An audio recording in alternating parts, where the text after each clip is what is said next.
അഗതികളുടെ ആശ്രയ കേന്ദ്രമായ വിളക്കുടി സ്നേഹതീരത്തിന് പത്തനാപുരം ആസ്ഥാനമാക്കി പ്രവർത്തിക്കുന്ന സാമൂഹ്യ സേവന പ്രസ്ഥാനമായ തിരുവിതാംകൂർ സാംസ്കാരിക വേദിയുടെ സ്നേഹോപഹാരം.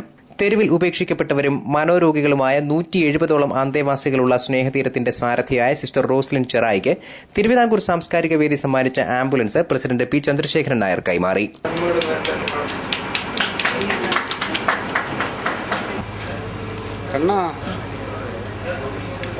വിളക്കുടി സ്നേഹതീരം ഓഡിറ്റോറിയത്തിൽ നടന്ന ചടങ്ങിൽ സിസ്റ്റർ റോസ്ലിൻ ചെറായി അധ്യക്ഷയായി. തിരുവിതാംകൂർ സാംസ്കാരിക വേദി പ്രസിഡന്റും വ്യവസായ പ്രമുഖനുമായ പി ചന്ദ്രശേഖരൻ നായർ ചടങ്ങ് ഉദ്ഘാടനം ചെയ്തു.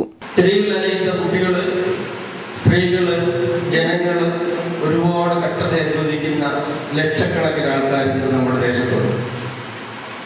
അതുപോലെ തന്നെ മനുഷ്യന്റെ ക്രൂരതയുടെ ഇരയാകുന്ന ഒട്ടനവധി പിഞ്ചു ബാലികമാർ നമ്മൾ പത്രത്തിൽ വായിച്ചു.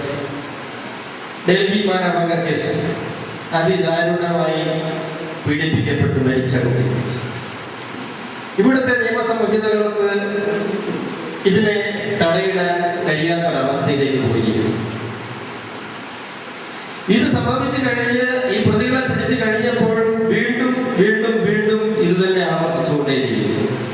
ജീവകാരുണ്യ പ്രസ്ഥാനങ്ങൾക്ക് കൈത്താങ്ങാകാൻ സഹാനുഭൂതിയുള്ള വ്യക്തികൾക്കും സാമൂഹ്യ പ്രസ്ഥാനങ്ങൾക്കും കഴിയണമെന്ന് അദ്ദേഹം പറഞ്ഞു.